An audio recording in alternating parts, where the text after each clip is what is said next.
¿Qué sucedió? Pues mire, yo me partí la espalda 15 años en Estados Unidos, mandando miles de dólares cada mes para mi esposa y mis hijos. Y cuando regresé a México, no encontré nada. No había una casa construida, un auto, un mueble, absolutamente nada. Cuando regresé, lo único que encontré fue una gran decepción, ya que mi esposa me engañaba mientras yo los mantenía. Me llamo Luis Roberto Hernández González y hoy tengo 65 años. A lo mejor muchos piensan que a mi edad ya todo debería ser calma, descanso y paz después de tantos años de trabajo, pero no. Yo tengo cargada una historia que me pesa en la espalda como costal lleno de piedras, porque me partí el alma en Estados Unidos durante 15 años, mandando dinero cada mes a mi esposa Juana y a mis 2 hijos, Robertito y Juana. Y cuando regresé a México, no me esperaba una bienvenida, ni una comida con mis hijos, ni una cama limpia. No, me esperaba la traición más grande de mi vida. Yo no fui flojo. No me gustaba andar de borracho ni de jugador. Yo trabajaba duro. Allá en el norte me levantaba antes que saliera el sol. A veces ni desayunaba bien, con un café frío y un pan duro que había sobrado del día anterior, y me iba a la construcción o a los campos. En el calor fuerte o en el frío helado, ahí estaba yo, echándole ganas. Todo porque en mi cabeza tenía una sola idea: que mis hijos vivan mejor que yo, que Juana no batalle, que tengan una casa bonita, que no anden pidiendo prestado, que no les falte nada. Cada mes, pase lo que pase, yo mandaba dinero. Había meses que mandaba 2,000, otros 3,000 y cuando me iba bien en la obra hasta 5,000 dólares. Y créanme que allá el dinero no se arranca de los árboles. Me rajaba la espalda, las manos llenas de ampollas, los pies sangrando en botas viejas, pero yo me sentía feliz porque decía, allá en México mi familia está viviendo bien gracias a mí. Yo soñaba con el día que regresara y viera la casa grande, con paredes firmes, con una sala llena de muebles, con un cuarto para cada hijo y un terreno donde hasta gallinas podríamos tener. Mientras tanto, yo vivía con lo mínimo. Rentaba un cuartito chiquito. Apenas cabía una cama y una mesa donde ponía mis cosas. Nunca me compré carro allá. Nunca gasté en ropa cara. ¿Para qué? Todo era para ellos. Y cuando hablaba con Juana por teléfono, ella me decía, «Sí, mi viejo, aquí está todo guardado, no te preocupes. Ya compramos un terrenito. Estamos levantando cuartos. Los muchachos estudian. Todo va bien». Yo me dormía tranquilo creyendo en esas palabras. A veces, cuando otros compañeros migrantes me invitaban a salir, yo no iba. Ellos se compraban camionetas, andaban en fiestas, hasta tenían mujeres por allá. Yo decía no, yo no vine a pasear ni a hacer locuras. Yo vine a trabajar por mi familia. Y así se me fue el tiempo. 15 años de mi vida, 15 navidades, 15 cumpleaños que pasé solo, viendo fotos que me mandaban, imaginando que allá mi dinero servía para algo bueno. El día que cumplí 52 años, decidí que ya era hora de regresar. Dije, ya junté suficiente, ya mandé bastante, ya es tiempo de disfrutar con ellos, de estar juntos. Recuerdo que tomé el camión, cruzando la frontera, y sentía en el pecho una emoción que no me cabía. Lloraba de pensar que iba a abrazar a mis hijos, que ya estaban grandes, que por fin íbamos a estar completos. Hasta me imaginaba que me iban a hacer una fiesta sorpresa. Pero cuando llegué a mi pueblo, lo primero que noté fue raro. La casa que me habían descrito tantas veces no existía. Sí había una construcción, pero vieja, con paredes descarapeladas, sin pintura, con un portón oxidado. Pensé que me había equivocado de dirección, pero no. Ahí estaba Juana parada en la puerta, mirándome con una cara como de susto, como si no esperara verme. Yo dejé mis maletas en el suelo y abrí los brazos para abrazarla, pero ella apenas me dio un saludo frío, como si yo fuera un vecino lejano. Los muchachos, ya hombres, me miraban sin emoción, como si no me reconocieran. Sentí un golpe en el corazón, pero me dije, seguro están nerviosos, no me han visto en años. Entré a la casa y lo que encontré fue un balde de agua fría. No había muebles buenos. No había nada de lo que ella me decía por teléfono. Todo era viejo, descuidado, sucio. La supuesta sala nueva era un cuarto con sillas de plástico rotas. En ese momento no entendía nada. Pregunté por el dinero. por lo que había mandado todos esos años, y Juana solo bajó la cabeza. Lo peor fue cuando apareció un hombre, un tal Juan Alejandro, dueño de una tienda de enfrente, que entró con confianza, como si la casa fuera suya. Juana lo presentó sin vergüenza, y ahí entendí que no solo no habían guardado mi dinero, sino que ella llevaba años engañándome. Él me miró directo y me dijo: «Pues gracias, compadre, por mantenernos tan bien todo este tiempo». Me reí de nervios, pero por dentro sentí que la vida se me derrumbaba. Yo no sabía si llorar, si gritar o si salirme corriendo. Estaba parado en medio de esa casa que debía ser mi orgullo, y lo único que sentía era vergüenza. Mi esposa, con quien me casé a los 20 años, la madre de mis hijos, ahora estaba de la mano con otro hombre, como si yo nunca hubiera existido. Mis hijos, en vez de correr a abrazarme, me veían como si fuera un estorbo. Yo me mordía los labios para no soltar el coraje que me quemaba por dentro.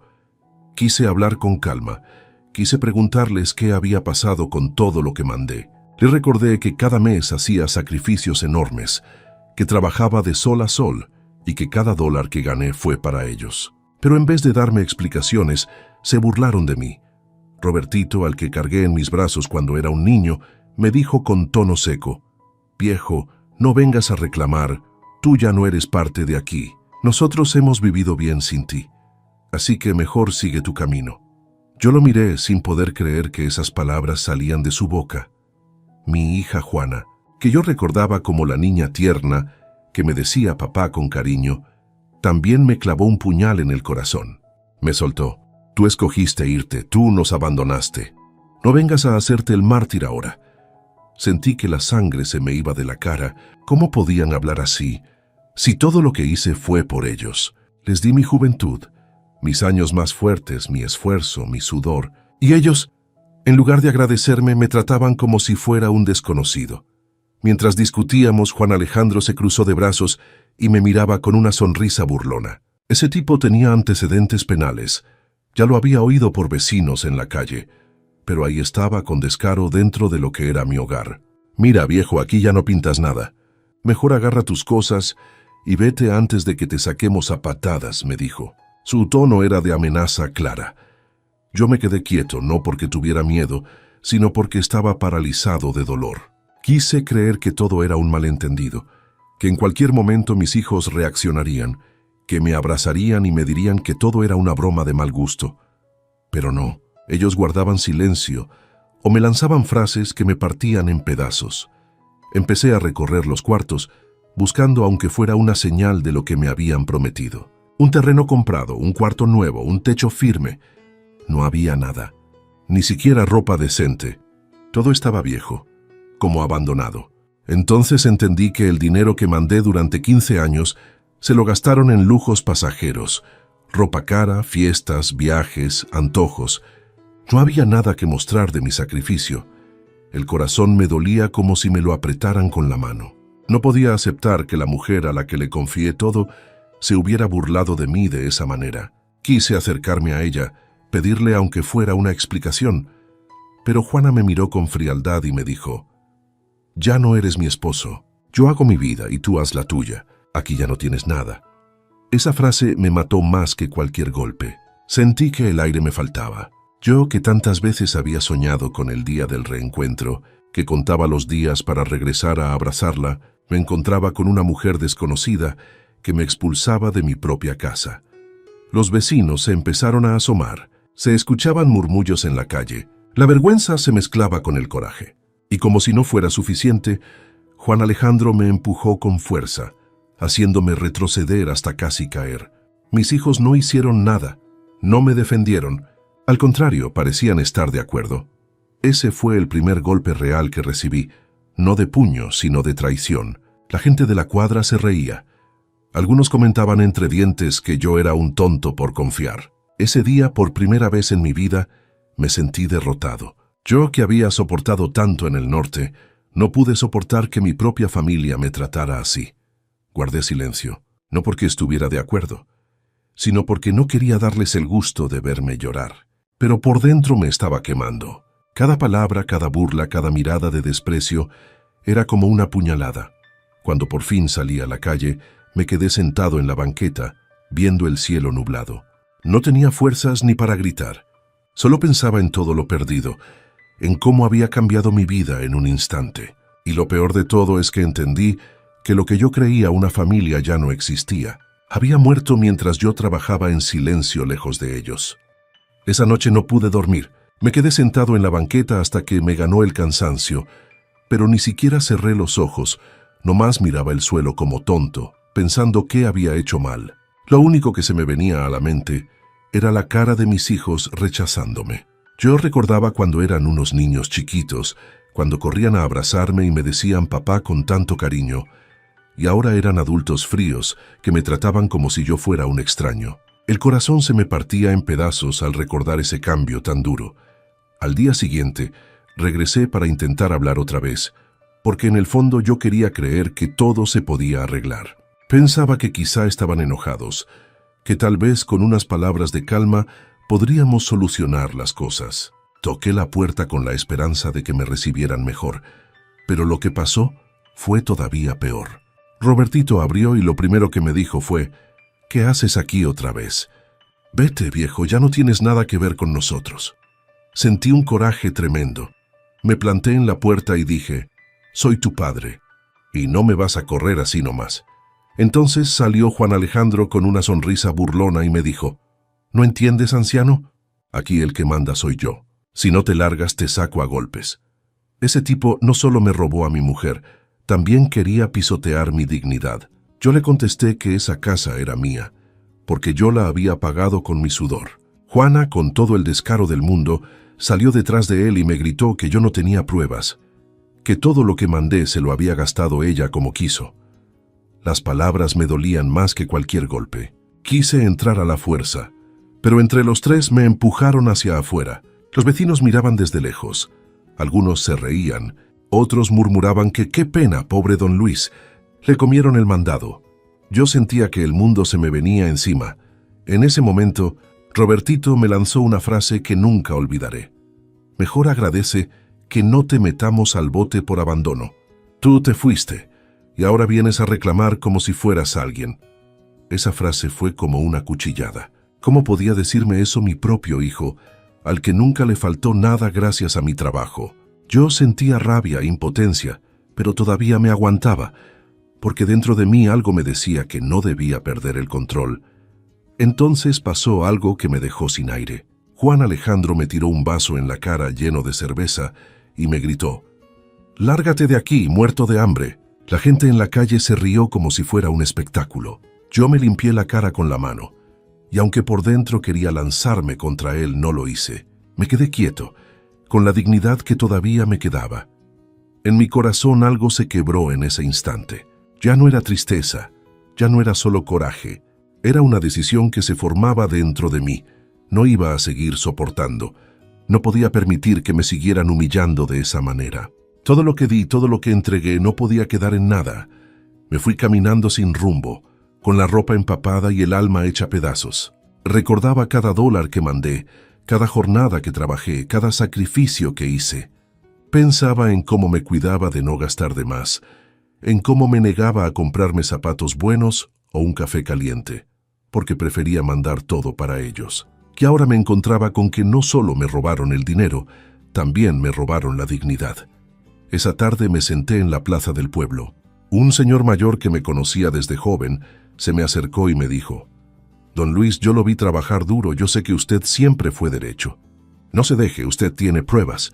Usted mandaba dinero. Esa gente lo va a pagar». Sus palabras me dieron un poco de fuerza, como si me recordara que todavía no estaba acabado. En ese momento pensé en todo lo que había guardado durante los años. Recibos, papeles, transferencias. Sí, yo los tenía, guardados en una maleta vieja que traje conmigo. Tal vez ahí estaba mi salida, mi única arma para demostrar la verdad. Esa idea se quedó clavada en mi mente. Esa noche, mientras trataba de dormir en un cuartito prestado de un vecino que me tendió la mano, me prometí algo a mí mismo. Nunca más me iban a volver a pisotear. Ya había perdido demasiados años, pero todavía estaba vivo, y mientras respirara, no iba a dejar que me siguieran viendo como un tonto. Al día siguiente, Amanecí con un dolor en el pecho que no me dejaba ni respirar. No era un infarto, era el coraje atorado, la rabia de sentirme usado y burlado. Caminé por las calles del pueblo como alma en pena, y cada vez que alguien me reconocía, me miraba con lástima o con burla. Ya todos sabían lo que había pasado. Algunos me decían, ni modo, don Luis, eso pasa por confiar demasiado, y otros solo se reían a mis espaldas. Nunca me había sentido tan humillado en mi propia tierra. En la tarde decidí volver, no para rogar, sino para ver hasta dónde eran capaces de llegar. Cuando me acerqué a la casa, escuché música fuerte, risas y voces. Era como si estuvieran celebrando mi desgracia. Toqué la puerta y nadie salió. Empujé y entré sin permiso y ahí estaban. Juana, mis hijos y Juan Alejandro, bebiendo como si nada. Me miraron con desprecio, como si yo fuera el intruso. Quise hablar con mis hijos otra vez. Les dije, Robertito, Juana, yo soy su padre, yo les di todo lo que tuve. ¿Cómo pueden hacerme esto? ¿Cómo pueden rechazarme? Pero no me escucharon. Mi hija se levantó y me gritó, «Ya cállate, viejo. Tú no eres nadie para nosotros. Te largaste y nosotros aprendimos a vivir sin ti». Cada palabra era un cuchillo que se clavaba en mi corazón. Robertito, con una frialdad que nunca había visto en él, añadió, «Deja de venir a hacer el ridículo. Aquí el que manda ahora es Juan Alejandro, no tú. Si quieres quedarte será como un invitado, pero no vengas a reclamar nada porque no tienes nada».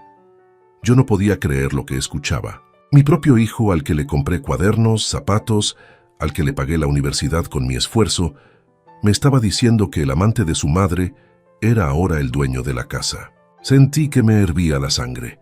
Juan Alejandro se paró frente a mí y me empujó otra vez, esta vez con más fuerza. Yo me tambaleé, casi caí, y él me dijo con burla, «Mira, anciano, aquí ya no pintas. Si no entiendes por las buenas, lo vas a entender por las malas». Me mostró un cuchillo que traía en la cintura como advertencia. Los vecinos que escucharon el escándalo se empezaron a asomar. Algunos sacaron sus celulares para grabar.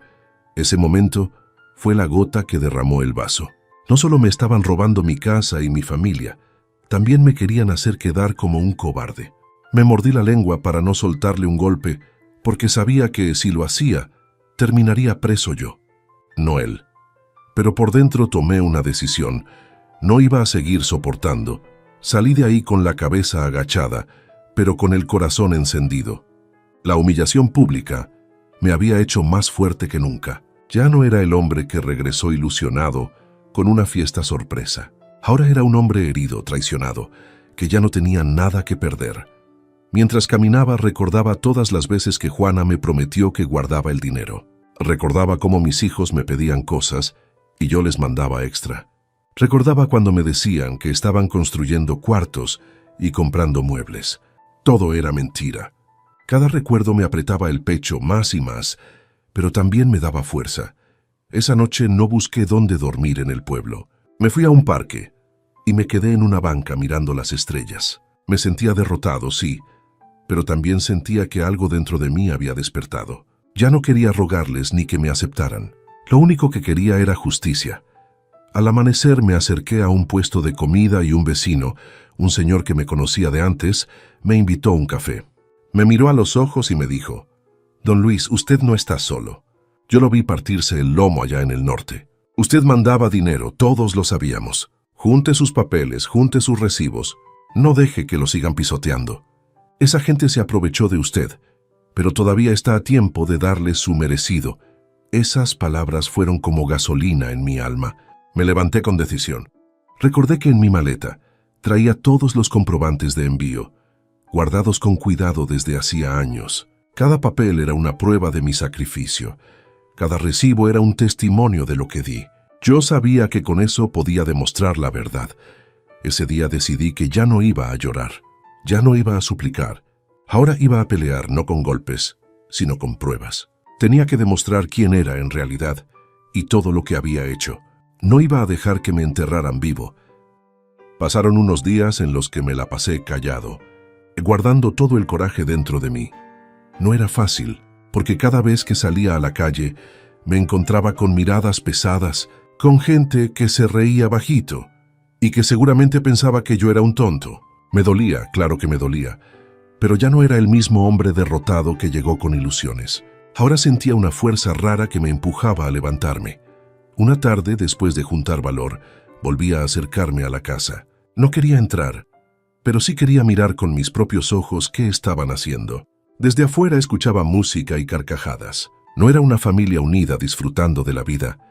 Era un grupo de gente burlándose de mí, gastando lo que no era suyo. Entonces apareció Juana en la puerta y sin un poquito de vergüenza me gritó: ¿Otra vez tú aquí? Ya te dije que no tienes nada. Mejor vete antes de que te vaya peor. Yo respiré hondo, me acerqué despacio y le contesté con voz firme: No me voy a ir, Juana.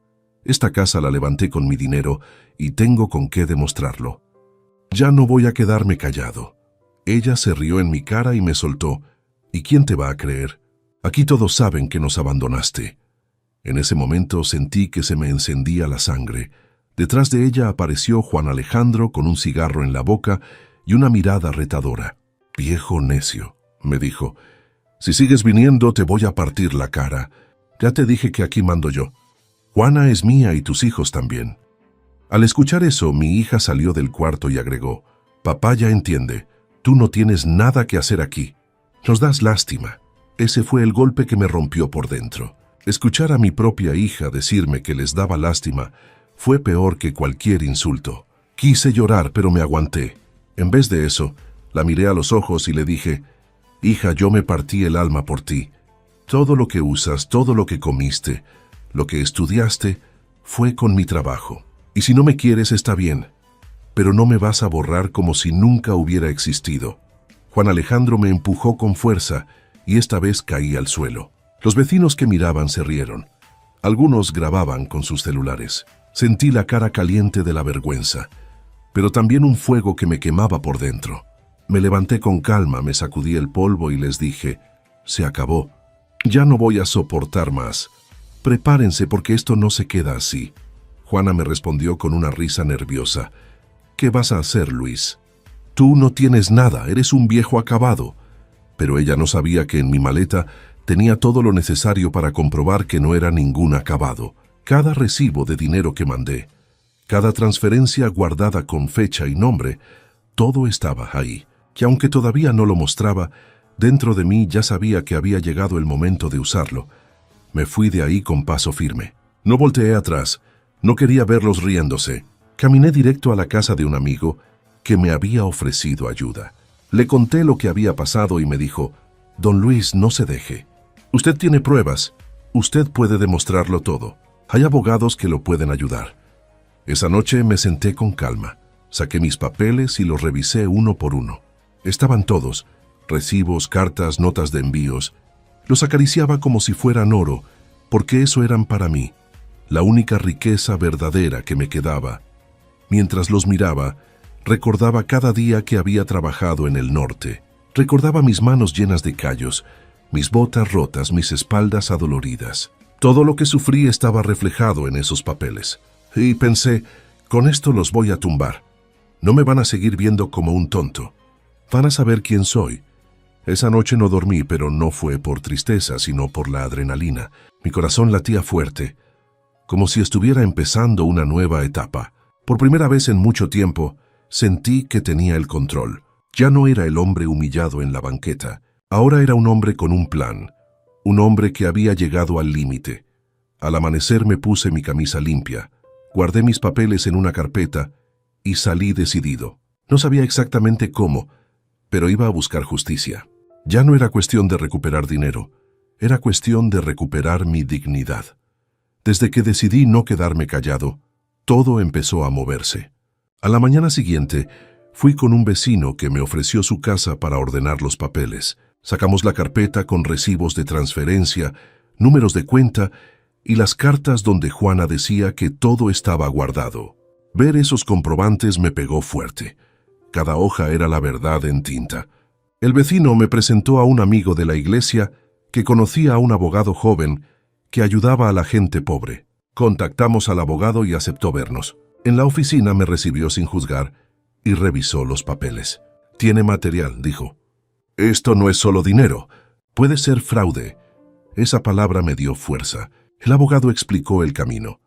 inventario de pruebas, recoger testigos y presentar una demanda civil. Además, sugirió denunciar las irregularidades del amante por sus antecedentes. Me habló de testigos clave: la señora de la tienda que veía cómo gastaba dinero, el empleado de la notaría que sabía de movimientos y vecinos que escucharon discusiones. Todo debía tener orden. Salí de la oficina con una carpeta nueva y ganas de pelear. Empecé a recorrer el pueblo buscando quiénes podían declarar. Fui a la tienda de la esquina y hablé con la mujer que atendía. Ella me contó que había visto a Juan Alejandro pagando con efectivo por ropa y regalos. Me dio su declaración escrita y dijo que no tenía miedo de decir la verdad. Aquello fue un alivio. También hablé con un señor mayor que conocía migrantes. Me puso en contacto con 2 personas que mandaban dinero a familias del mismo pueblo y que sintieron el engaño. Ellos me dieron declaraciones y aceptaron testificar. De pronto mi caso dejó de ser solo mío, que era un patrón que afectaba a varios. Mientras reuníamos testimonios, el abogado investigó a Juan Alejandro. Encontró antecedentes por fraude y peleas. Conseguimos las copias de las denuncias y fotocopias de expedientes. Mostrar eso fue clave. Ya no era solo la palabra de un hombre mayor contra una mujer y su amante. Había documentos que respaldaban mis sospechas. No todo fue tranquilo. Empezaron las amenazas. Una noche, saliendo del puesto de tacos, 2 tipos me siguieron y me advirtieron que dejara de mover las cosas. No respondí. Al día siguiente denunciamos las amenazas. El abogado dijo que eso ayudaría a demostrar que intentaban amedrentarme. Eso me dio otra prueba para mi caso. La gente del pueblo cambió su trato. Algunos me miraban con respeto, otros con duda. Pero ya no me importaba. Tenía compañeros en la lucha: el vecino que me tendió la mano, el abogado y los migrantes que también sufrieron. Juntos trazamos una estrategia. Primero conseguir todas las declaraciones, luego presentar la demanda y antes difundir la historia en medios locales para que la comunidad supiera la verdad. El periodista amigo del abogado mostró interés. Preparar la difusión fue un riesgo. Podía exponerme a más humillaciones, pero también era la manera de que nadie pudiera tapar lo que había pasado. Planeamos qué pruebas mostrar primero: los recibos, luego las declaraciones de testigos y por último los antecedentes de Juan Alejandro. Todo debía dar sentido a la historia. Guardé mis papeles con cuidado como si fueran joyas. Cada recibo tenía un lugar. No podía perder nada.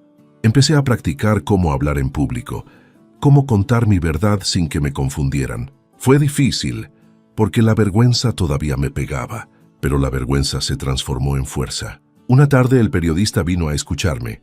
Hizo preguntas precisas y tomó notas. Quedó en escribir un reportaje si las pruebas eran sólidas. Cuando se enteró de los antecedentes del amante, se interesó más. Le di copias de todo y él prometió investigar. Sentí que la historia ya no iba a ser solo rumor de barrio. Al día siguiente seguí buscando apoyo. Hablé con una mujer que trabajaba en la notaría y ella recordó movimientos extraños en papeles de la familia. Accedió a testificar sobre lo que vio. Otro vecino joven me ayudó a juntar videos y fotos que mostraban fiestas y compras, cosas que contrastaban con la casa vieja donde yo ahora dormía. Todo eso lo escaneamos y lo organizamos. Sentí una mezcla de cansancio y alivio. Cada prueba era un paso más hacia la verdad. Mi corazón muy fuerte. Cuando empecé a juntar papeles y pruebas, mi mente se llenó también de recuerdos viejos, de esos que uno guarda como cicatrices invisibles. Cada comprobante de dinero que sacaba de la carpeta me regresaba a un momento de mi vida en el norte. Veía un recibo de $3,000 y recordaba el día que me levanté con fiebre, pero aún así me fui a la obra porque no podía fallar. Tenía que mandar ese dinero. No importaba que me doliera el cuerpo entero. Recordaba las veces que me tocó dormir en el piso de una bodega con un cartón de colchón, solo para ahorrar unos cuantos dólares más. Me acuerdo de un invierno en Chicago, cuando trabajé bajo la nieve con las manos entumidas y los dedos morados. Esa semana apenas comí latas de frijoles y tortillas duras que me mandaba un compañero, porque todo lo guardé para el envío de mis hijos. Ahora esos recuerdos me venían con sabor amargo, porque me daba cuenta de que ese sacrificio no sirvió para lo que yo soñaba. También me venían a la mente las llamadas con Juana. Yo hablaba emocionado, Le preguntaba cómo estaban los niños, y ella me contestaba con voz dulce: «Todo bien, mi viejo. Aquí vamos levantando la casita. Ya compramos muebles. Los niños estudian. No te preocupes». Yo le creía, me tranquilizaba, y con eso agarraba más fuerza para seguir. Ahora me dolía reconocer que esas palabras fueron pura mentira, que mientras yo me partía el lomo, ella se reía con otro. Hubo momentos vergonzosos que prefería olvidar, pero que en ese tiempo me impulsaban a trabajar más. Como aquella vez que, por no tener seguro médico, terminé curándome yo mismo una herida en la pierna con alcohol y un trapo sucio. Me dolía tanto que lloraba, pero no quería gastar en un doctor, porque ese dinero estaba destinado a mi familia. Pensaba, vale la pena sufrir porque ellos sí van a vivir bien, y ahora al recordar eso me daba coraje. Otro recuerdo era el de mis cumpleaños pasados en soledad. Yo me compraba un pastelito barato y ponía una vela. Me cantaba a mí mismo bajito y luego soplaba, deseando que algún día lo celebrara con mis hijos. Siempre me prometía que el próximo año estaría en México con ellos, pero el trabajo me retenía. Ahora pienso que tal vez debí regresar antes, aunque fuera con menos dinero, pero nadie me quita la idea de que ellos ya habían planeado usarme desde el principio. Los flashazos venían uno tras otro. Como cuando un compañero migrante me dijo: «Luis, no seas ingenuo, no mandes tanto dinero, guárdate algo, porque luego allá se gastan todo y tú te quedas sin nada». Yo no le hice caso, porque en mi corazón confiaba en Juana. Hoy me doy cuenta de que ese hombre tenía razón. Cada recuerdo me llenaba de rabia, pero también me fortalecía. Sentía que ya no tenía lágrimas, que ahora lo único que me quedaba era la determinación de mostrar la verdad. No quería venganza a golpes, quería justicia. Quería que el pueblo supiera quién era yo de verdad y qué había hecho. No me importaba si Juana terminaba en la calle o si Juan Alejandro iba preso. Lo que me importaba era limpiar mi nombre, que mis hijos supieran, aunque no lo aceptaran, que su padre no fue un inútil, que se había partido la espalda por ellos. Una tarde, mientras repasaba los recibos, me llegó un recuerdo más doloroso. Aquella vez que mi hija me pidió dinero para su fiesta de 15 años. Yo le mandé lo suficiente para vestido, salón, música y comida. Me quedé trabajando doble turno esa semana. Apenas dormí. Y me sentía feliz porque decía: mi hija va a tener la fiesta de sus sueños. Pero cuando volví, años después, ella ni siquiera me miraba con cariño. Solo me gritaba que le daba lástima. Ese recuerdo me quemaba por dentro. Todos esos momentos se mezclaban en mi cabeza, y en lugar de hacerme caer, me daban más motivos para seguir. Cada humillación del pasado se volvió gasolina para el fuego que tenía dentro. Ya no quería esconder mi dolor. Quería usarlo para empujarme hacia adelante. Esa noche, mientras organizaba las carpetas, me prometí algo a mí mismo. Nunca más me iba a dejar humillar. Todo lo que sufrí en silencio, todos los recuerdos vergonzosos, todas las noches en soledad, ahora iban a servir para un propósito: demostrar que no era un viejo acabado, sino un hombre que luchó toda su vida y que merecía respeto. El día que me sacaron definitivamente de la casa fue uno de los más duros de mi vida. Yo todavía pensaba que podía hablar con calma, que podía sentarme con mis hijos y explicarles todo. Llevaba conmigo la carpeta de pruebas. Quería mostrarles los recibos para que entendieran que yo no había fallado. Toqué la puerta con la esperanza de que me dejaran pasar, pero la realidad fue distinta. Robertito salió con cara de fastidio. «¿Qué quieres ahora? Ya te dijimos que aquí no tienes nada». Yo le contesté con voz firme, aunque por dentro temblaba: «Soy tu padre y quiero hablar contigo y con tu hermana. Necesito que escuchen lo que tengo que decir». Pero él no me dio ni chance. Me empujó y me cerró la puerta en la cara. Toqué otra vez, más fuerte, hasta que salió Juana. Estaba acompañada de Juan Alejandro, que ya tenía cara de querer pleito. «Ya basta, Luis», me gritó Juana. «Te lo repito, ya no eres mi esposo. Haz tu vida en otro lado. Aquí estorbas». Yo le pedí que me escuchara, que por lo menos me diera 5 minutos, pero no quiso. El amante intervino y me dijo con esa voz burlona que tenía: «Viejo, si no te largas, te voy a meter al bote. Conozco a gente que me debe favores. ¿Quieres acabar en la cárcel?». Mis hijos salieron detrás, y lo peor fue que ellos lo apoyaron. Mi hija, la que yo soñaba con abrazar al regresar, me dijo: «Papá, no hagas más escenas. Vete, no queremos verte más aquí». Yo me quedé helado, sin palabras. Sentí que me arrancaban el corazón a pedazos. El empujón final lo dio Juan Alejandro. Me jaló del brazo y me sacó hasta la calle, tirando mi carpeta al suelo. Los papeles se regaron, y los vecinos, en vez de ayudarme, se reían. Algunos grababan con sus celulares, otros chismeaban en voz alta. Era como si mi desgracia fuera un espectáculo para ellos. Me agaché a recoger mis papeles uno por uno, con las manos temblorosas. Juana me gritaba desde la puerta: «Ya no regreses, Luis. Hazte a la idea. Aquí ya no tienes familia». Cada palabra era un cuchillo en mi espalda. Terminé recogiendo mis cosas mientras las risas de la gente me quemaban los oídos. Esa noche no tuve dónde dormir. Caminé por las calles hasta que me senté en una banca del parque. El viento estaba frío y yo solo traía una chamarra delgada. Cerré los ojos, pero no podía descansar. Sentía el vacío más grande de mi vida. Estaba en mi propio pueblo y me sentía como un extraño. Ya no tenía esposa, ya no tenía hijos, ya no tenía casa. Al amanecer, un perro callejero se acercó y se acostó junto a mí.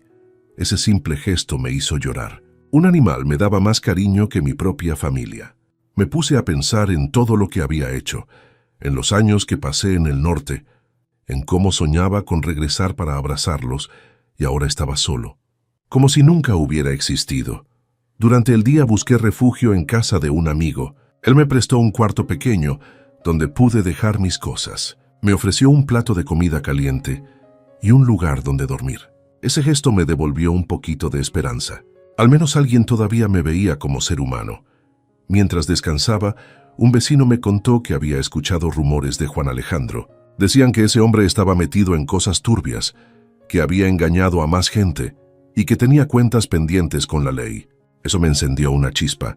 No estaba derrotado del todo. Había una oportunidad de darle la vuelta a la situación. Esa noche me quedé pensando en todo lo que me había pasado. Estaba en el punto más bajo de mi vida, pero dentro de mí algo empezaba a cambiar. No podía quedarme en la derrota. Tenía que levantarme, aunque fuera con lo poco que me quedaba: mis papeles, mi dignidad y la verdad de mi historia. Después de esa noche en el parque y de encontrar refugio en casa de mi amigo, empecé a mirar las cosas de otra manera. Ya no podía seguir llorando por lo que perdí, porque eso ya estaba muerto. Tenía que adaptarme al lugar donde estaba y pensar qué hacer con lo poco que me quedaba.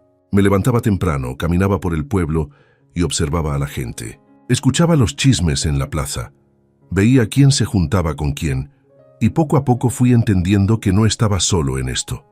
Un día, mientras desayunaba en un puesto, se me acercó un señor que también había trabajado en el norte. Me dijo que lo que me pasó a mí le había pasado igual. Mandó dinero muchos años y al regresar su mujer se lo había gastado todo. Nos quedamos platicando largo rato y descubrí que éramos varios los que habíamos sido engañados. Eso me dio valor, porque entendí que no era solo mi historia, era la de muchos.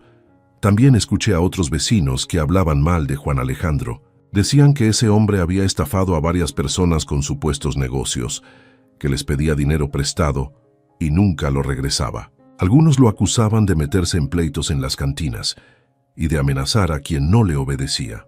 Cada cosa que escuchaba era como una pieza más que se acomodaba en el rompecabezas. Ese tipo no era más que un delincuente con suerte que había encontrado en mi esposa una aliada para hundirme.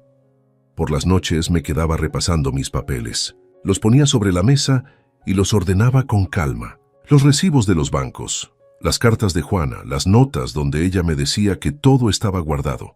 Cada hoja era como un ladrillo para la pared que estaba construyendo en silencio.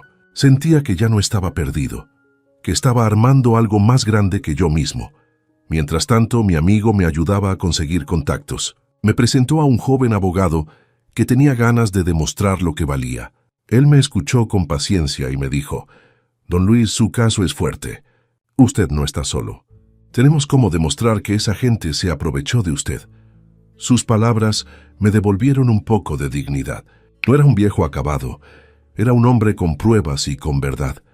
El abogado me pidió que buscara testigos, así que empecé a hablar con los vecinos que me conocían desde antes de irme al norte. Muchos recordaban cómo yo mandaba dinero, cómo Juana presumía de lo que recibía. Una señora me contó que la veía llegando con bolsas de ropa y que siempre decía: «Esto es gracias a mi marido que trabaja en el norte». Esa mujer aceptó declarar a mi favor. Otro vecino dijo que había escuchado varias veces a Juana presumir que se gastaba el dinero en fiestas. Poco a poco fui juntando voces que confirmaban lo que yo ya sabía. También me crucé con un periodista local que se interesó en mi historia. Me dijo que no era la primera vez que escuchaba un caso así y que, si yo quería, podía ayudarme a hacerlo público. Le entregué copias de algunos recibos y me prometió investigar. Sentí que la verdad estaba empezando a salir de las sombras. No fue fácil, claro. Había días en que la tristeza me volvía a pegar fuerte. Me acordaba de mis hijos y me preguntaba si algún día iban a entender lo que hice por ellos. Pensaba en Juana y me dolía imaginar que había compartido mis sacrificios con un hombre que ni siquiera valía la pena. Pero cada vez que esas dudas me querían tumbar, agarraba mis papeles y los veía como un recordatorio. Yo no estaba loco, yo no estaba inventando nada. Todo estaba ahí, escrito con números y firmas. La adaptación a esa nueva vida no fue sencilla. Dormía en un cuarto prestado, comía lo que podía y me vestía con lo que tenía. Pero ya no me sentía un mendigo, porque tenía un propósito. Estaba preparando algo más grande que el dolor. Estaba planeando justicia, y aunque ellos seguían en la casa riéndose de mí, yo sabía que el tiempo corría a mi favor. Una tarde, mientras caminaba por la plaza, vi a Juana de lejos. Estaba discutiendo con Juan Alejandro, y la gente murmuraba que las cosas entre ellos no iban bien. Ese momento me hizo sonreír. Tal vez la vida ya empezaba a pasarles factura. Me prometí no rendirme. Si ya había aguantado años de trabajo duro en el norte, podía aguantar esto. La diferencia era que ahora no estaba cargando costales ni cemento. Estaba cargando la verdad, y esa era más pesada, pero también más valiosa.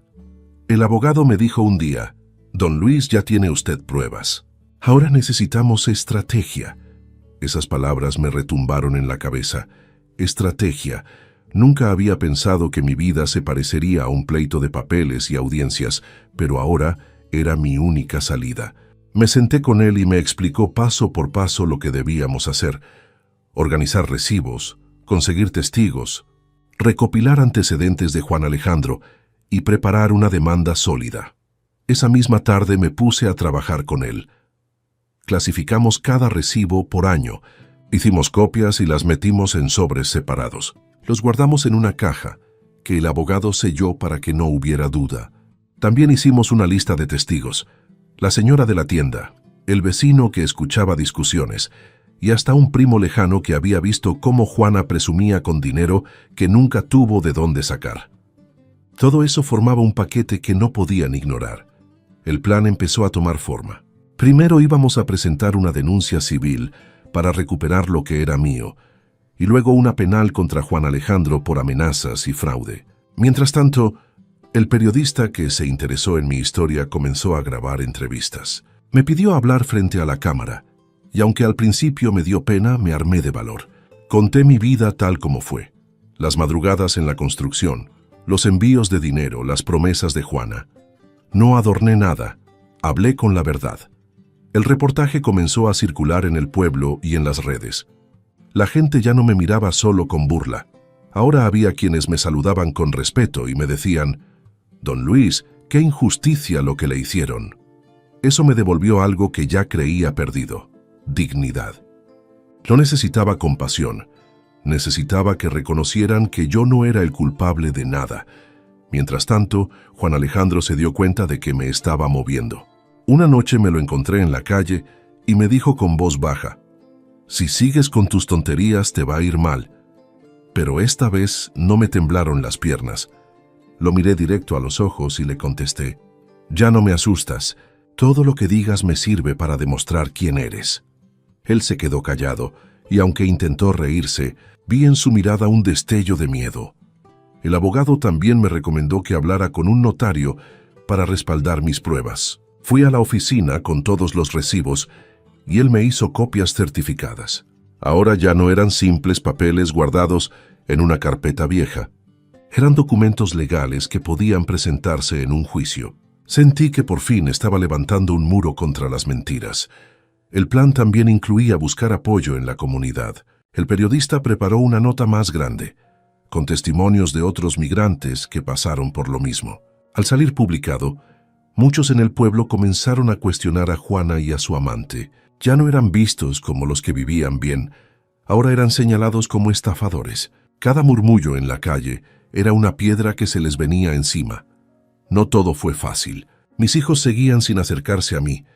Cuando me los encontraba me miraban con desprecio, como si yo fuera un enemigo. Eso me dolía más que nada, porque eran mi sangre. Pero ya no podía detenerme. No iba a rendirme solo por buscar su cariño. Tenía que seguir adelante aunque me odiaran. Con el abogado planeamos la primera audiencia. Me explicó que al principio sería difícil, porque ellos iban a negarlo todo. Pero si resistía, las pruebas hablarían por sí solas. También me dijo que debía estar preparado para más amenazas. Y no se equivocó. Días después alguien me dejó un papel bajo la puerta que decía: «Deja de meterte en lo que no te importa». Yo lo llevé directo a la policía. Cada amenaza era un clavo más en el ataúd de Juan Alejandro. El plan estaba en marcha. No había vuelta atrás. Yo ya no era el hombre que dormía en una banca del parque. Ahora era un hombre con papeles, con aliados y con una meta clara. Cada paso que daba me acercaba más a la justicia. Esa noche, mientras guardaba de nuevo mis documentos, me miré en un espejo viejo que había en el cuarto prestado. Vi un rostro cansado, arrugado, pero también vi a un hombre que no se dejó morir. Y me dije en voz baja: «Ahora empieza lo bueno». El primer enfrentamiento serio con ellos llegó más rápido de lo que esperaba. Una tarde, después de salir de la oficina del abogado, decidí pasar por la calle donde estaba mi casa. No quería entrar, pero sí quería mirar de lejos. Sin embargo, apenas me vieron, Juan Alejandro salió a la banqueta con esa mirada de bravucón que siempre cargaba. «¿Qué haces aquí, viejo? ¿No entiendes que esta ya no es tu casa?», me gritó. Yo me quedé parado, respiré hondo y le contesté con calma: «Esta casa se levantó con mi dinero, y tarde o temprano voy a recuperarla. No vengo a pelear, vengo a recordarte que no te tengo miedo». Eso lo encendió más. Caminó hacia mí, me empujó en el pecho y me dijo al oído: «Si no te largas, te vas a arrepentir». En ese momento salieron Juana y mis hijos. Ella, con esa frialdad que ya le conocía, me gritó: «Luis, déjanos en paz, ya no eres nada nuestro. ¿Qué ganas con venir a provocar? Estás viejo, no puedes contra nosotros». Mis hijos no dijeron nada al principio, pero luego Robertito lanzó la frase que me quemó: «Papá, ya no insistas. Haz tu vida y olvídate de nosotros». Me quedé mirándolos con un dolor que no puedo describir, pero en vez de llorar, saqué la carpeta que traía bajo el brazo. La levanté en el aire y les dije fuerte para que me escucharan todos: «Aquí tengo todo, recibos, pruebas, todo lo que demuestra quién soy y lo que hice por ustedes. Ya no me callo. Y si tengo que ir a tribunales, allá nos vemos». Juan Alejandro soltó una carcajada burlona. «¿Tribunales? Nadie te va a creer, viejo loco. Aquí todos saben que abandonaste a tu familia». Yo lo miré directo a los ojos y respondí: «No me subestimes. Ya no tengo miedo de ti. Cada palabra tuya es una prueba más de lo que eres». Esa seguridad lo desconcertó. Vi cómo, por primera vez, se le borraba un poco la sonrisa. La discusión llamó la atención de los vecinos. Varias personas se acercaron a ver qué pasaba. Algunos ya conocían mi historia por el reportaje del periodista y murmuraban cosas como: «Ese señor tiene pruebas» o «el otro es un vividor». La presión empezó a sentirse en el ambiente. Juana intentó callarlos diciendo que todo era mentira, pero la gente ya no la escuchaba igual. De pronto, Juan Alejandro me quiso dar un golpe, levantó el puño, pero un vecino lo detuvo. «Ya basta, hombre. ¿Qué no ves que solo te estás hundiendo más?». Ese momento fue clave, no solo porque me libré de una golpiza, sino porque quedó claro delante de todos que él era el agresivo. Yo recogí mis papeles del suelo y me enderecé con dignidad. Miré a mis hijos una vez más y les dije: «No vine a rogarles, vine a demostrarles que no soy un inútil. Y cuando llegue el día, se van a dar cuenta de quién tenía la razón». Ellos bajaron la mirada, incapaces de sostener la mía. Juan Alejandro, furioso, me gritó mientras yo me alejaba. «Esto no se queda así. Te voy a destruir». Pero ya no me afectaba. Esa amenaza era aire. Yo sabía que estaba en el camino correcto y que cada paso me acercaba a la justicia. Esa noche hablé con el abogado y le conté lo ocurrido. Él sonrió y me dijo: «Don Luis, esto juega a nuestro favor. Entre más lo amenacen y lo agredan, más pruebas tenemos de que usted está diciendo la verdad». Tenía razón. Yo ya no era la víctima pasiva que ellos podían pisotear. Ahora era un hombre con respaldo, con pruebas y con gente que empezaba a creer en mí. Me fui a dormir con una mezcla de cansancio y satisfacción. Sabía que los enfrentamientos apenas empezaban, que vendrían días más duros, pero también sentía que ya no estaba solo. La comunidad estaba mirando, el abogado estaba firme y yo tenía la verdad de mi lado. Después de aquel enfrentamiento en la calle, las cosas se pusieron más pesadas. Juan Alejandro no se quedó tranquilo, al contrario, comenzó a mover sus contactos para intentar intimidarme. Una mañana, al salir del cuarto prestado donde me quedaba, encontré pintas en la pared con insultos. Decían que era un fracasado, que había abandonado a mi familia. No me sorprendió, sabía que venían de él o de su gente. Lo que sí me dolió fue ver a los vecinos leyendo los mensajes y algunos creyéndolos. Ese mismo día me pararon 2 policías en la calle. Dijeron que había una denuncia en mi contra por acoso y que debía presentarme en la comandancia. Yo no entendía nada, pero al llegar me di cuenta de que Juana había inventado que yo la seguía y la molestaba. Fue un intento de voltearme la situación. El abogado llegó de inmediato y presentó mis papeles. Explicó que yo estaba en proceso legal contra ellos y que esas acusaciones eran una forma de hostigamiento. Los policías me soltaron, pero me quedó claro que ellos iban a jugar sucio. Las amenazas no pararon. Una noche escuché pasos afuera del cuarto y cuando salí encontré un sobre bajo la puerta. Dentro había una nota escrita a mano que decía: «Si sigues con tus papeles, vas a aparecer tirado en la carretera». Me dio un escalofrío, no lo niego, pero también me dio más coraje. Al día siguiente la llevamos a la policía y la agregamos al expediente. Cada cosa que hacían los hundía más. Mientras tanto, Juan Alejandro seguía manipulando a la gente. Decía que yo estaba loco, que había inventado todo, que era un viejo amargado. Incluso trató de convencer a algunos vecinos de que yo había abandonado a mis hijos por otra mujer en el norte. Puras mentiras. Lo triste era ver que mis hijos repetían esas palabras como si fueran ciertas. Me dolía en el alma escucharlos decir que yo nunca los quise, cuando en realidad cada sacrificio que hice fue por ellos. El abogado me dijo: «Don Luis, no se desespere. Ellos van a intentar todo para hacerlo caer. Pero lo importante es que usted se mantenga firme». Y eso hice. Cada vez que recibía una amenaza o un insulto, lo guardaba como prueba. No me dejaba llevar por la rabia, aunque ganas no me faltaban. La comunidad empezó a dividirse. Algunos ya no creían en Juana y en su amante. Otros seguían apoyándolos, porque todavía les quedaba cara de familia respetable. El periodista publicó una segunda nota, ahora con más pruebas. Mostró recibos, entrevistas con testigos y hasta sacó una foto mía trabajando en el norte que un viejo compañero había guardado. Esa nota fue un golpe duro para ellos. La gente ya no podía hacerse de la vista gorda. Fue entonces cuando Juan Alejandro trató de escalar más. Una tarde llegó hasta donde yo estaba y me enfrentó frente a todos. Me gritó: «Viejo ridículo, deja de ensuciar mi nombre. Si sigues vas a terminar peor que nosotros». Yo no me moví, lo miré directo y le respondí con calma: «No tienes nombre que cuidar, porque nunca tuviste dignidad. Yo no necesito gritar. Mis papeles y mis testigos hablan solos». La gente que estaba cerca se quedó en silencio. Algunos incluso aplaudieron. Ese fue un momento que nunca olvidaré. Claro que él no se quedó callado. Días después, intentó meterme otra denuncia, ahora por difamación. Decía que yo inventaba cosas para mancharlo. Pero el abogado respondió con documentos oficiales, sus antecedentes penales. Eso lo dejó más débil. La gente empezó a verle la cara de lo que era, un farsante. En medio de todo ese pleito mi salud empezó a resentirse. Tenía dolores de cabeza, noches sin dormir, el corazón agitado. A veces pensaba que no iba a aguantar, pero cada vez que me sentía débil, agarraba un recibo de los que guardaba y lo leía.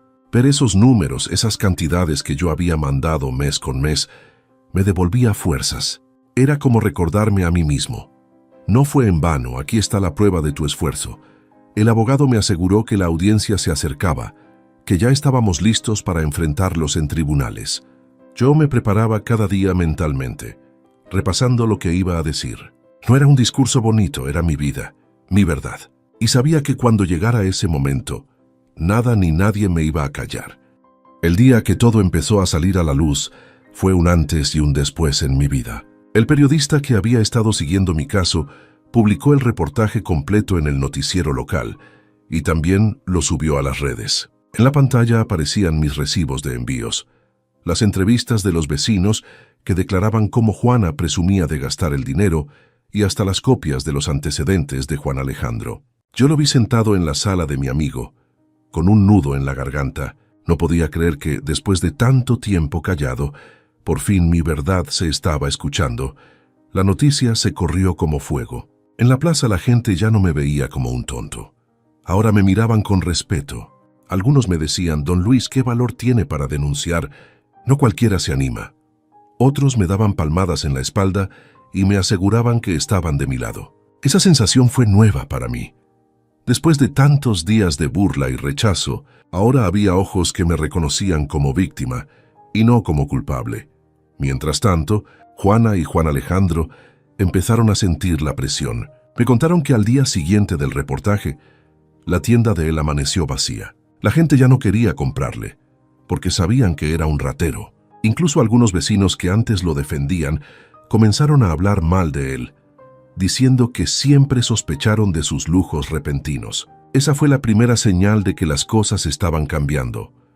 Mis hijos también sintieron la vergüenza. Robertito no salía de la casa, y cuando lo hacía caminaba rápido para no escuchar a la gente que murmuraba a sus espaldas. Mi hija dejó de saludar a las amigas con las que siempre se paseaba, porque ya la señalaban. Yo no me alegraba de verlos así, porque en el fondo seguían siendo mi sangre, pero entendía que era parte de las consecuencias de sus actos. Un día, mientras caminaba por la plaza, escuché a un grupo de muchachos burlar a Juan Alejandro. Le gritaban «mantenido» y «vividor». Él se puso furioso y quiso golpearlos, pero lo único que consiguió fue que más gente lo grabara con sus celulares. Los videos circularon rápido y pronto todo el pueblo lo veía como lo que era, un hombre sin dignidad. Juana tampoco la pasó mejor. Fue a la tienda a comprar fiado como hacía antes, y la dueña la corrió diciendo «Aquí no queremos ladrones». Ella se fue llorando, insultando a todos, pero nadie le tuvo compasión. Lo que antes era respeto falso, ahora era puro desprecio. Se quedó sola, sin amigas, sin gente que la defendiera. El periodista me buscó de nuevo. Me dijo que la historia había tenido impacto, que muchos migrantes en Estados Unidos la habían compartido. Recibí mensajes de hombres y mujeres que me decían «A mí me pasó lo mismo, gracias por hablar». Eso me dio un sentimiento de hermandad. Ya no era solo mi lucha, era la voz de muchos que habían callado. En paralelo, el abogado preparaba la primera audiencia. Pero lo más importante es que la exposición pública ya había causado el primer castigo. La reputación de ellos estaba destruida. Donde antes caminaban con la frente en alto, ahora lo hacían agachados. Donde antes eran vistos como gente respetable, ahora eran señalados como traidores. Una tarde pasé cerca de la casa y escuché gritos. Era Juana discutiendo con Juan Alejandro. Ella le reclamaba que por su culpa habían perdido el respeto de todos, que ya nadie les quería fiar ni hablar. Él le respondió con insultos, diciéndole que era su culpa por dejarse grabar y presumir lo que no era suyo. La discusión fue tan fuerte que los vecinos salieron a ver. Esa escena me confirmó que su mundo se estaba derrumbando desde dentro. Esa noche dormí con una calma que no sentía desde hacía mucho tiempo. No porque ya hubiera ganado todo, sino porque por primera vez vi que la justicia podía llegar aunque fuera despacito. La gente ya sabía la verdad y ellos ya no podían esconderse.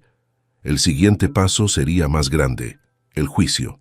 Pero lo que estaba ocurriendo en la calle, en las miradas de la gente, en los murmullos, ya era un castigo en sí mismo. Y yo lo sentía como una pequeña victoria, como el inicio de algo mucho más grande que estaba por venir. El día del juicio llegó y desde temprano el aire se sentía pesado. Yo me levanté con el corazón acelerado, pero también con una calma rara. Sabía que había hecho todo lo posible, que no me había quedado de brazos cruzados. Me puse mi mejor camisa, la misma que guardaba para ocasiones especiales, y con la carpeta de pruebas bajo el brazo, caminé hasta el juzgado acompañado de mi abogado. A cada paso, sentía que llevaba encima los 15 años que trabajé en el norte, cada dólar sudado, cada lágrima tragada en soledad.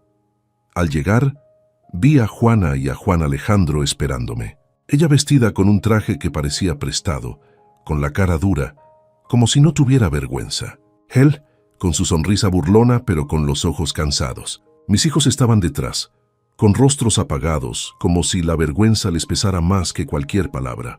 Por un momento me dolió verlos así, pero enseguida recordé todo lo que había sufrido. El juez entró y la audiencia comenzó. Mi abogado tomó la palabra y presentó uno por uno los recibos de dinero. Explicó cómo durante 15 años yo envié sumas constantes que sumaban una fortuna. Luego presentó a los testigos, la señora de la tienda, el vecino que escuchó discusiones y hasta un compañero mío del norte que declaró por videollamada. Todos confirmaron que yo cumplí, que yo trabajé y que ellos fueron los que fallaron. Cuando fue el turno de Juana, trató de negar todo. Dijo que yo había abandonado a la familia, que nunca mandé lo suficiente y que lo poco que recibía lo gastaba en la comida de los hijos. Pero el juez la calló cuando mi abogado mostró los recibos con montos exactos y las fechas. Ahí estaba la prueba. No había manera de esconderla. Juan Alejandro intentó defenderse diciendo que no tenía nada que ver, que él solo estaba con Juana desde hacía unos años. Pero el abogado sacó copias de sus antecedentes, denuncias por fraude y amenazas, y los colocó sobre la mesa. El juez frunció el ceño y le preguntó si quería seguir mintiendo.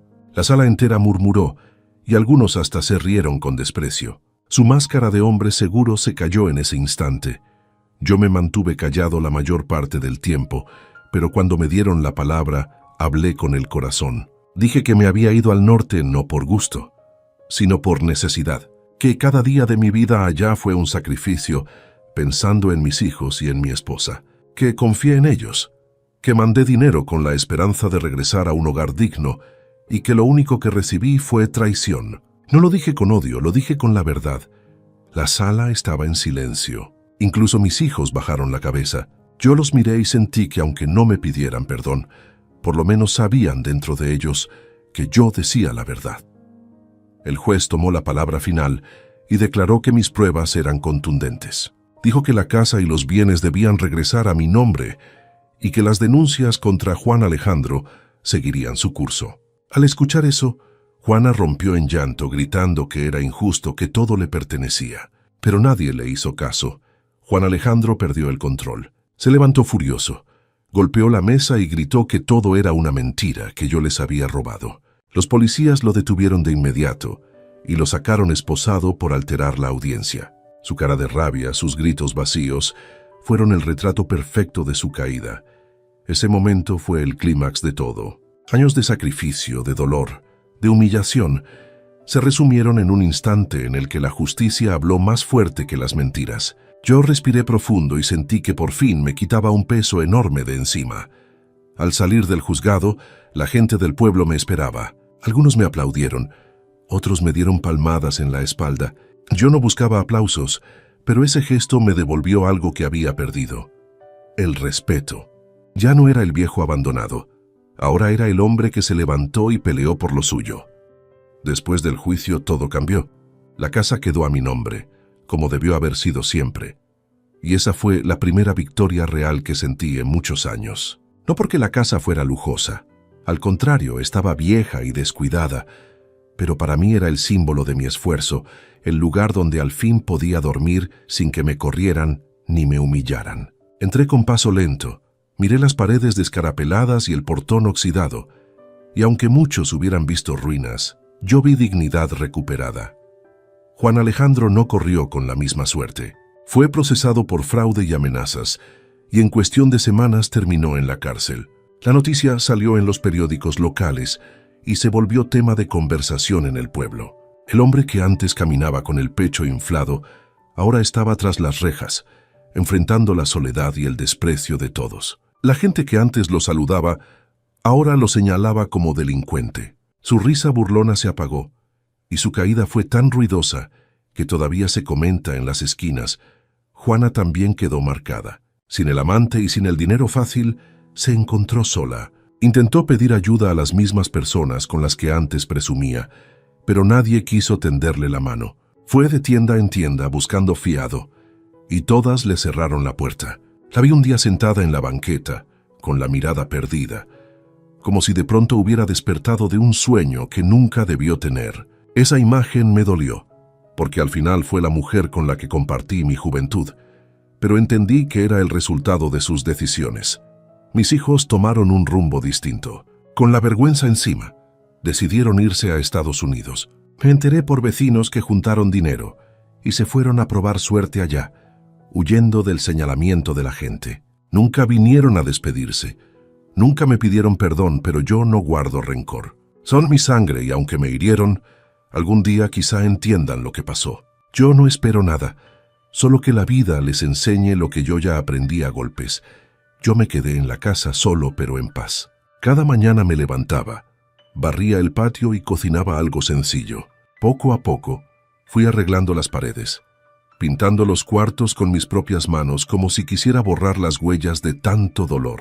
No necesitaba lujos, necesitaba sentir que lo que tenía era mío, ganado con mi sudor y no arrebatado por nadie.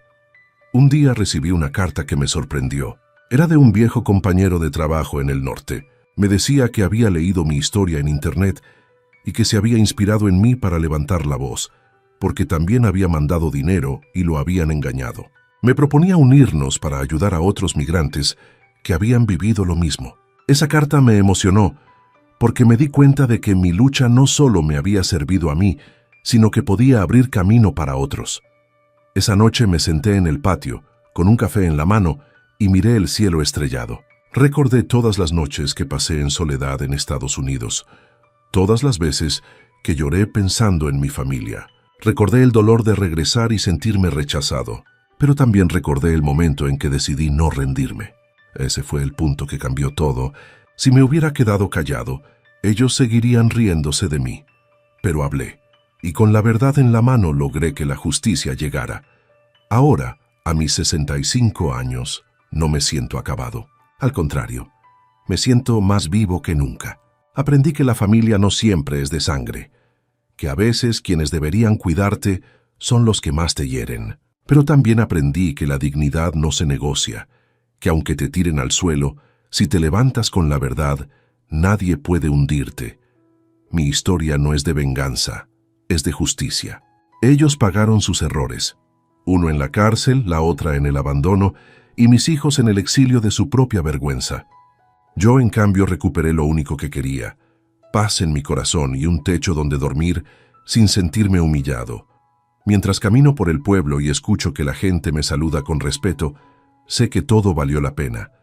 No me devolvieron los 15 años que perdí, pero me devolvieron algo más importante: el derecho a mirarme al espejo y saber que no soy un inútil, que soy un hombre que se levantó después de la traición más dura. Y eso, para mí, es la mayor victoria. Vamos una vez más por acá, huevón.